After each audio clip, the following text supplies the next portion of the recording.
In 2018, I had a really big flare, which led to me finally being diagnosed. So obviously my first major symptoms that I remember were in 2002, and then it took quite a long time to get diagnosed.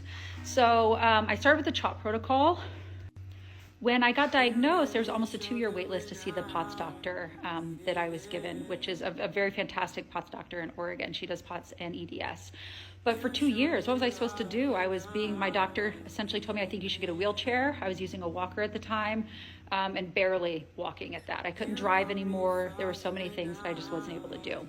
So I started the CHOP protocol, which is a workout program specifically for people who have POTS, but about month 3, I plateaued. So CHOP was originally made for teenagers to be able to get out of the hospital. It wasn't made for adults who wanted to live a really active life.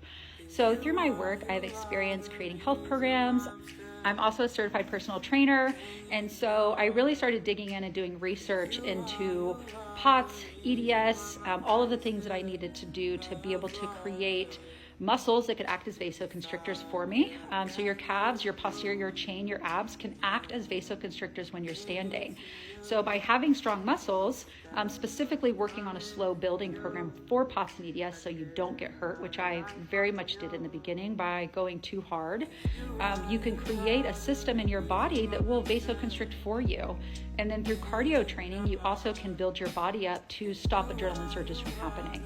So along with that, my symptoms just kept reducing over time. And on top of that, it really worked. So I was getting reached out to people and asking to be coached and things like that. And so I can only help so many people personally. I just didn't have time to coach all the people reaching out. So that is where the SALT program, which I have been implementing myself since 2019, which is what led me to summiting Mount St. Helens, which led me to being able to snowboard and live the life that I am today, which focuses on not only physical fitness, but mindset, resiliency, being able to have a mindset of healing instead of a mindset of sickness, and working through that as well.